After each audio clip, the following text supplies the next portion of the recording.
Sir नहीं जो बयान हुआ है उसमें किसी राजेश यादव का नाम आया है। पूरा जगह कौन है और साथ साथ से उनका क्या रिश्ता है? देखिए, जैसे मैंने आपको बताया कि ये जो पकड़ाया व्यक्ति था उसके द्वारा बताया गया है। सर राजेश यादव का नाम तो आ गया सर बयान में, तो राजेश यादव का होगा ना सर, कहाँ का है क्या है?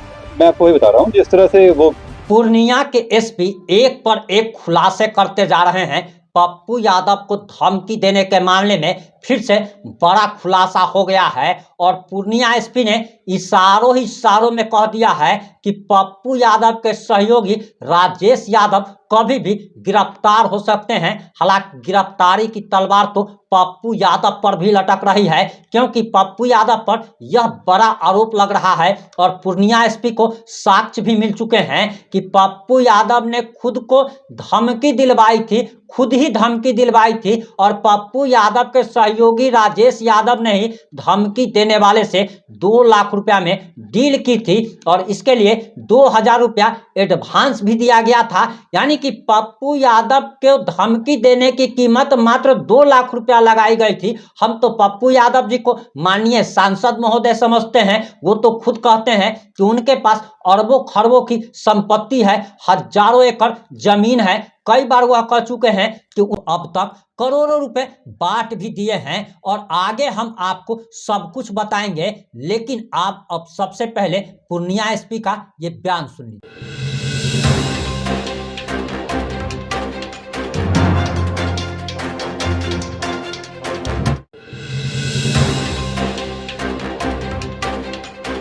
पप्पू यादव प्रकरण जो आया है, अब तक के अनुसंधान में क्या मामला है? जब तक अनुसंधान में आया था मैंने आपको बता दिया था कि जो दोनों ही केस में जो पकड़ाए थे उनका किसी भी गैंग के साथ कोई कनेक्शन नहीं पाया गया है। अभी तक जितने भी हम लोग अभी तक अनुसंधान में किए हैं, किसी का भी जो लॉरेंस बिश्नोई गैंग जो बताया जा रहा है उससे कनेक्शन नहीं आया है। और बाकी कुछ अभी नंबर अभी और जांच में है, तो हम लोग देख रहे हैं इसमें। सर नहीं जो बयान हुआ है उसमें किसी राजेश यादव का नाम आया है। पूरा जगह कौन है और साथ साथ से उनका क्या रिश्ता है? देखिए, जैसे मैंने आपको बताया कि ये जो पकड़ाया व्यक्ति था उसके द्वारा बताया गया है। हम लोग अभी इसमें एविडेंस कर रहे हैं, जांच कर रहे हैं इसमें। आगे जब एविडेंस आएगा उस हिसाब से फिर आगे कार्रवाई की जाएगी, आपको बताएंगे। सर राजेश यादव का नाम तो आ गया सर बयान में, तो राजेश यादव का होगा ना सर, कहाँ का है क्या है?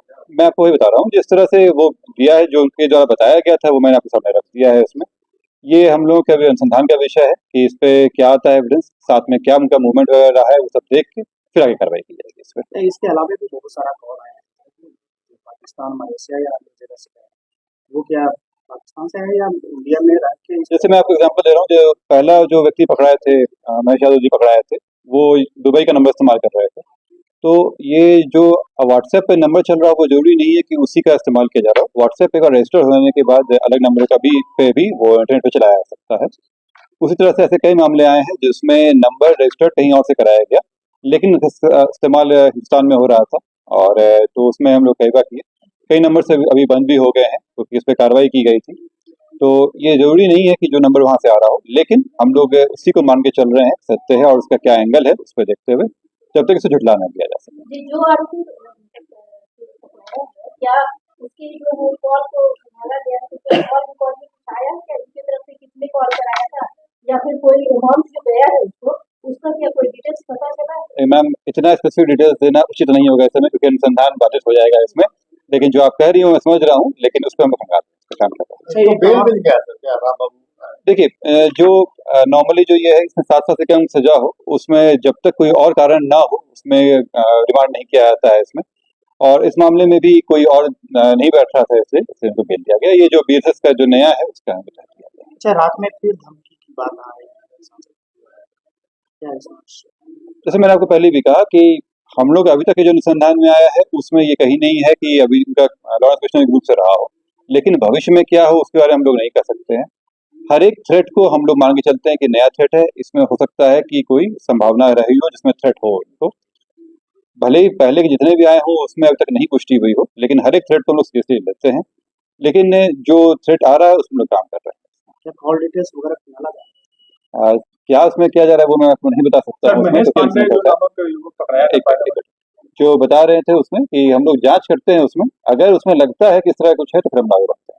सर महेश पांडे नामक युवक पहले पकड़ाया था, उसको पुलिस रिमांड पे ली थी, क्या उसमें भी किसी सहयोगी या किसी और व्यक्ति का नाम का जिक्र हुआ? जैसे उसने बताया था कि वो पहले मिला था, उसमें कुछ लोगों के भी बताए थे वो, लेकिन उसमें कोई ऐसा हार्ड एविडेंस अभी तक नहीं आया था उसमें कि कोई उसको कराया गया। वो उसका पर्पस केवल यही था कि वो चाह रहा था कि इसमें सेटलमेंट कराने के नाम पे वो सांसद महोदय करीबी बन जाए वो, क्योंकि वो कुछ दिन पहले ही वहां से हटा था, तो वो एक अपने ही वेस्टेड इंटरेस्ट के लिए कर रहा था। सर राम बाबू पर तो मोबाइल मिली थी जिससे खरीदी गया था। जो धमकी दिया था वो नहीं मिला, जो वीडियो है वो मिला।